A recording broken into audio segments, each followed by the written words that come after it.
Hey guys, guess who we are here with? The Michael Moore. Right here, this guy.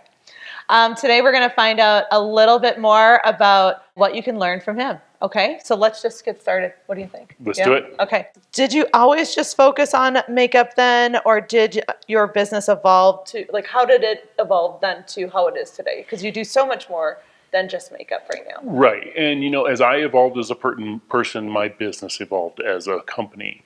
And in my former business that I sold about 5 years ago, I had skincare services and all that kind of stuff. In this business, we don't do skincare services, but we do a ton of skincare consultations. Okay. So skincare is the ultimate thing for me. It is always the ultimate thing for me.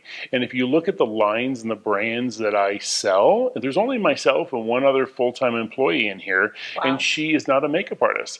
And we're in the top echelon, in the top 5% of each one of those brands of selling skincare. That is amazing. Right.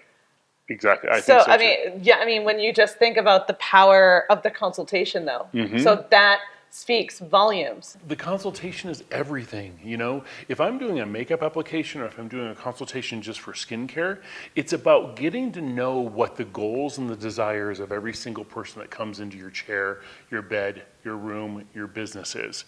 What are your goals? What are your desires? And if I'm not hearing it clearly, I'm going to ask you more questions about it. As I always like to think about that, consultation is like a date.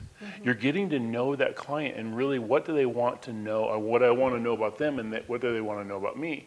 I think the biggest problem in consultations that I've seen over my 31 years of being in this industry is that most people talk about themselves. They don't talk about the client.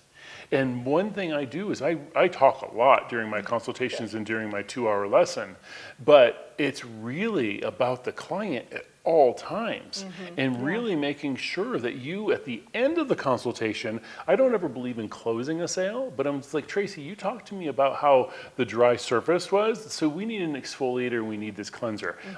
You experienced You're mimicking it back, basically. You're just mimicking it back. Most definitely. Yeah. Most definitely, And I'm a firm believer, I want to sell to every one of my clients, I want to sell at least 2 to 3 skincare items. Oh, that's good to know. 2 to 3 skincare. 2 to 3. Yeah. But the thing is when I close the sale, usually I assume that the client's going to take every single thing I put out there, if it's the foundations and everything.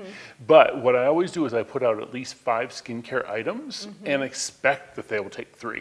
Okay. That's it. That's perfect. That's a good little tip. If it's not too bold to ask, so what percentage then would your retail sales be to your gross revenues? Oh, we're about 75% retail. Wow. Yeah. So that really shows where the success is, right? 100%. Because, like yesterday, I was in a board of directors meeting for the whole day, and my assistant was here. And she's not a skincare professional. She's not a makeup professional. She's my admin, and she's amazing at it. But she had over a $2,000 day yesterday. Amazing. Yes. Amazing.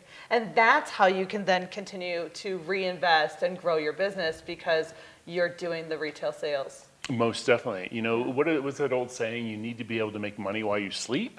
Yeah, that's a good one. So at least I made money while I wasn't here. Right. You know what I mean? Yesterday, and she understands skincare enough to talk to the clients about their products and all that kind of stuff, and then we go from there. And that's actually, I think, too, the interesting part is even to then you're having that repeat business. So maybe it's not for a treatment or one of your classes or one of your services that you're doing. They're just coming in the door because they need to restock. Right. And then who knows what else they might need. Right, exactly. Yeah. So and then you show them a couple other things, I'm a firm believer, if you come in for the Hydra C serum, you're leaving with at least one other thing, if it's a lipstick or a lip gloss or something like that. Yeah. And it's not like you're a yucky car salesman. You're doing what's right. You're believing in your products that you're going to put into your store, that you're stocking here, and then that they need them. So there's this little story, and years ago when I was with Bobby Brown, the person I ended up taking his position, which was the director of education, and he had been the director of education for Clinique.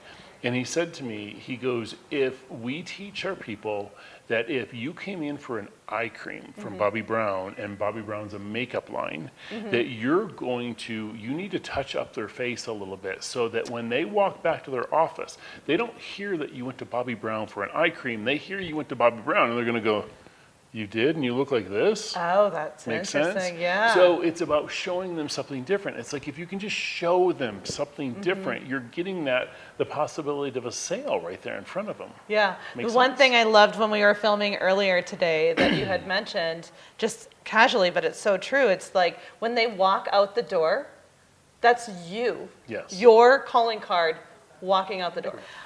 We hope you enjoyed this, and I would love to see all of you become ASCP members today so that you can continue to get this kind of insight from the experts and the industry icons that we all work in.